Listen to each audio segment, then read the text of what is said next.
안녕하세요. 싱싱건강정보입니다. 오늘은 식초에 대한 내용으로 여러분을 찾아왔습니다. 식초를 어떻게 만드는지 아시나요? 가령 식초의 경우 사과를 발효시켜서 만들죠.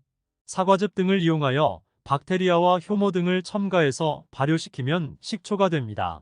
양조식초는 여러 곡물 등을 사용해서 발효시켜 만드는 것이라 보면 되고요. 그런 식초의 효능을 아시나요? 식초를 드시면 내장지방 제거에 도움이 됩니다. 식초 꼭 드셔야 되는데요. 한번 같이 효능에 대해 알아보시죠. A. 식초의 건강 성분. 첫째, 식초산 아세트산. 식초의 주요 성분 중 하나이죠. 항균 작용을 가지고 있어 세균의 번식을 억제하는 데 도움을 줍니다. 식욕 억제 효과가 있어 다이어트나 식사 관리에 사용될 수 있습니다. 혈당 조절에 도움을 줄 수 있어 당뇨 관리에도 유용하게 쓰일 수 있습니다. 둘째, 비타민C. 식초와 함께 비타민C가 들어있습니다. 새콤한 맛이 나는 것이 비타민C가 많이 들어있다는 뜻이겠죠. 비타민C는 항산화 작용을 가지고 있어 체내의 산화 스트레스를 줄이고 세포 손상을 예방합니다. 면역 기능을 강화시켜 감기와 다른 질병에 대한 저항력을 높이는 역할을 합니다. 콜라겐 생산에 중요한 역할을 하므로 피부 건강과 상처 치유에도 도움을 줍니다. 셋째, 포도당. 식초에는 작은 양의 포도당도 함유되어 있습니다. 포도당은 에너지의 주요 원천 중 하나이죠. 당이 떨어진다는 것이 바로 포도당이 부족하다는 말이죠. 운동 시에 에너지 공급을 향상시켜 줍니다. 넷째, 식이섬유. 식이섬유는 식초에 함유된 또 다른 중요한 성분입니다. 변비 예방에 도움을 주고 소화 기능을 개선하는 데 유용합니다. 혈당 조절에도 효과적으로 기여하고요. 당뇨 환자에게 특히 도움이 됩니다. 다섯째, 칼륨. 식초에는 다양한 미네랄이 풍부하게 함유되어 있습니다. 칼슘은 뼈 건강에 중요한 역할을 하며 강력한 뼈를 유지하는 데 도움을 줍니다. 칼륨은 혈압을 조절하는 데 기여하죠. 고혈압 예방에도 도움이 됩니다. 신장의 건강에도 좋습니다.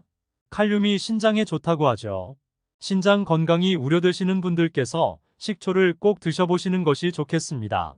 B. 식초의 효능. 첫째, 소화 개선 및 소화 불량 완화. 식초는 소화 개선에 도움을 주는데 이는 그 주된 성분인 아세트산이 소화 과정을 촉진하고 위산을 안정화시키는 데 기여하기 때문입니다.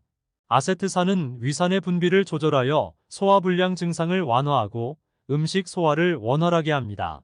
또한 아세트산은 소장 내 세균의 균형을 유지하여 소화 과정을 개선하는 역할도 합니다. 둘째, 혈당 조절 및 당뇨 예방.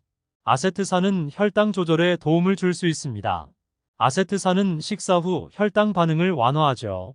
인슐린 민감도를 향상시키는 데 도움이 됩니다.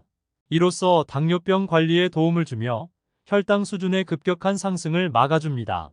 셋째, 체중 관리와 다이어트 지원. 식초는 식욕 억제 효과를 가지고 있어 다이어트 및 체중 관리에 도움을 줄 수 있습니다. 아세트산은 식사 후 포만감을 느끼게 하고요. 식욕을 억제하여 칼로리 섭취를 줄일 수 있습니다. 이를 통해 체중 감량이나 체중 유지를 지원할 수 있습니다. 이것은 연구로도 증명이 된 이야기입니다. 식초를 섭취한 그룹의 사람들이 섭취하지 않은 그룹보다 체중을 훨씬 많이 감량했다고 하죠. 넷째, 항산화 및 면역력 향상. 식초에는 항산화 성분이 함유되어 있어요. 체내의 산화 스트레스를 줄이고 세포 손상을 예방하는 역할을 합니다. 항산화 성분은 면역 기능을 강화하여 감기와 같은 질병의 저항력을 높이는 데 도움을 줄 수 있습니다. 또한 항염작용도 있어 염증을 감소시키고 면역 시스템의 기능을 최적화합니다. C. 식초 먹는 법. 식초를 드시는 방법은 다양한데요. 먼저 샐러드나 반찬에 뿌려서 드시는 방법이 가장 좋죠. 그런데 그렇게 드시면 드시는 양이 너무 적을 수가 있는데요. 식초 한두 숟가락 정도를 물 한 컵에 타서 드셔보세요. 새콤하면서도 약간 단맛도 납니다.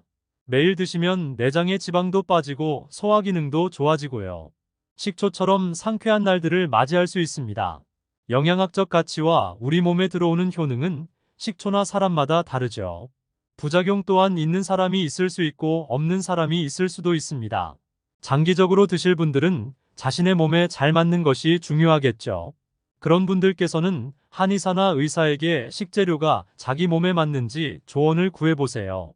건강에 좋다고 무턱대로 많이 먹다가는 오히려 건강에 문제가 생길 수도 있으니까요. 그럼에도 식초는 우리 몸에 큰 부작용이 없다고 알려져 있습니다. 다만 신체의 상황마다 다르니까 주의를 드리는 거고요. 오늘 영상 어떠셨나요? 일상에서의 건강 습관 한 가지씩 만들어 보세요. 지금의 건강 습관이 미래의 건강을 바꿉니다. 다음에 더 좋은 정보로 여러분들께 찾아뵙겠습니다. 지금까지 싱싱건강정보였습니다. 감사합니다.